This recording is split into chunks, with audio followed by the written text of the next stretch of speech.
Good morning again, everybody.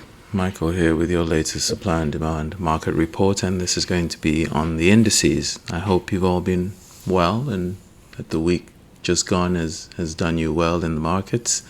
Thank you to all of you who've been watching the videos and commenting and sharing them, and to those of you who've gotten in touch. Thank you very much for your questions, and those of you who've come on board the roundtable or come on to the one-to-one mentoring program.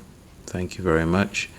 So as I said, today is going to be looking at the indices. This video specifically is going to be looking at the indices around the globe.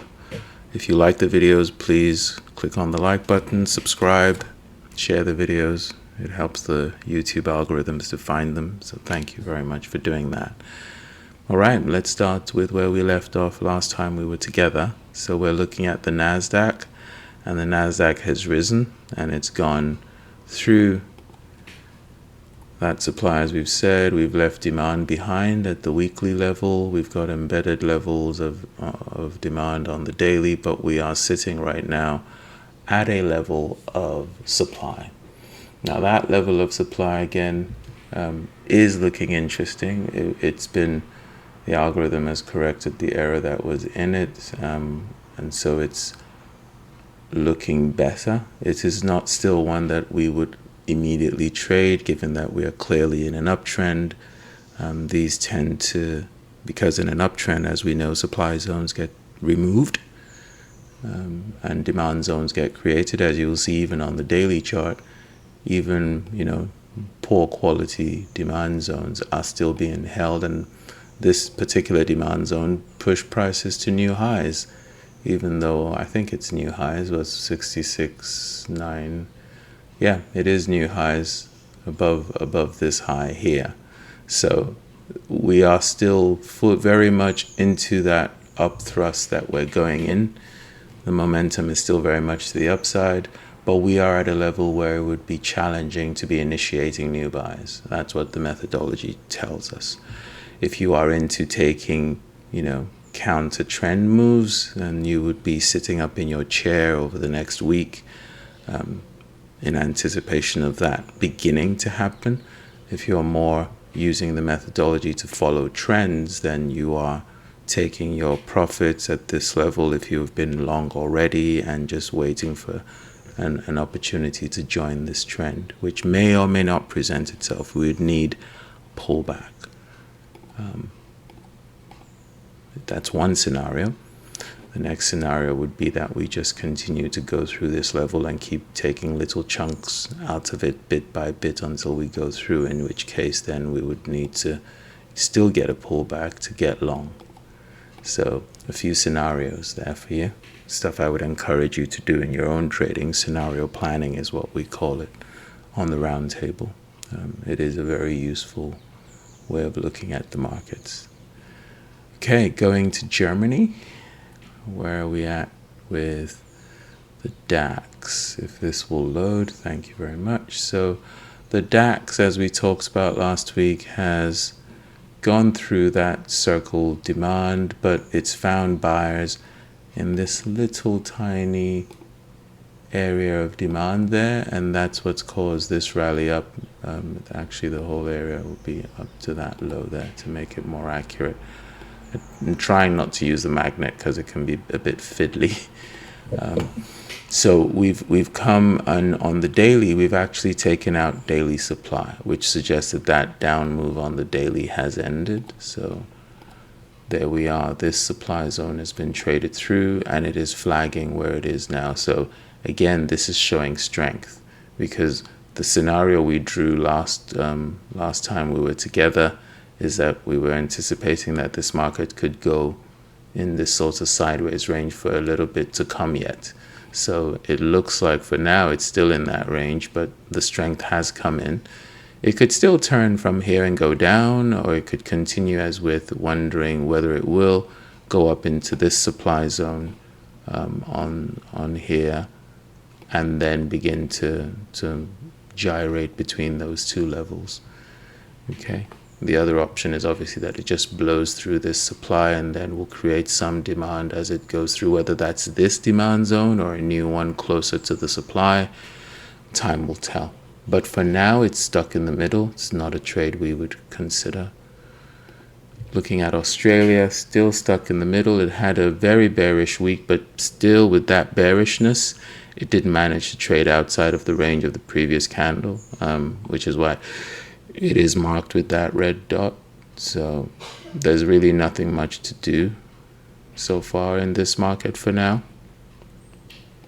Looking at the UK market, it's also stuck in a range. It has taken out daily supply, and we are looking for what is going to happen next. It is caught, like Australia, in a bigger range in here. So not really the market to be, putting on big size. It's in the middle of the range, as we pointed out. You still remember our dashed line marking the halfway point between that high and that low.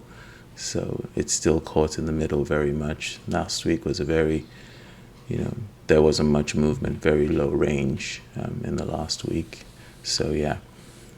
And going to Japan, the strongest of them all. So Japan is continuing to hold demand and creating new demand levels. All of this week was at least there was some profit taken this week on Wednesday with that, big sell-off. But it managed to regain most of that profit that it had. So that's where we are at right now. With that one, we've got demand below. We'll see what happens there. All right, so it's an opportunity to go long down in here. However, be careful. It's been quite parabolic. Anyone buying the first pullback, the advantages of buying it is going to be lining up with the area of the breakout for sure. It is parabolic, so just be careful. It's in terms of taking care with position sizing or using your tactic for entering is what I mean by that. So just be mindful of that. And looking at finally the Russell 2000. The Russell 2000 woke up. I'm going to take off this black screen. It woke up this week. It's still in the range overall, as you'll see, and I'm going to have to put it back. It's still in this range overall, but it broke out of a smaller range, which is several weeks of trading in here. Maybe that's the one I should just leave to show you, illustrate what I mean. So it broke out of this range in green, as you'll see on the daily chart here, and it tested it on the way out and moved up.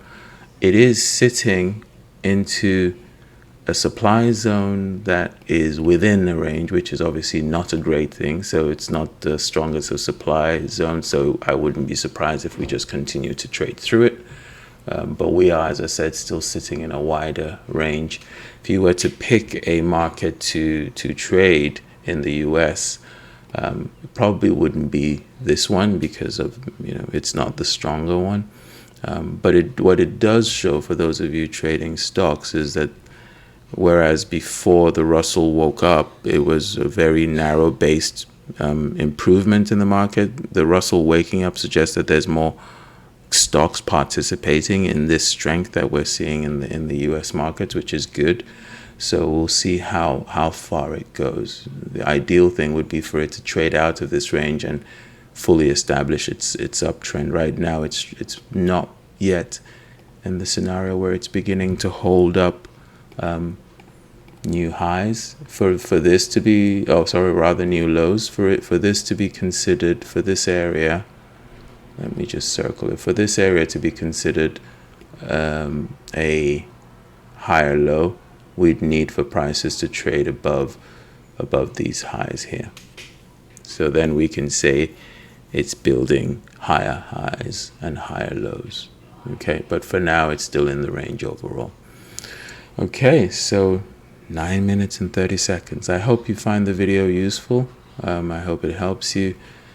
It looks like the opportunities are in the metals and the agricultural markets so far, but we've got the crypto video to come yet. So thank you to all of you for watching the video and for liking the videos and If you wanted to get in touch, as usual, the email is storehouseanalytics@gmail.com, or leave a comment below, and I'll try and answer your question as best as I can. Thank you again. Bye for now.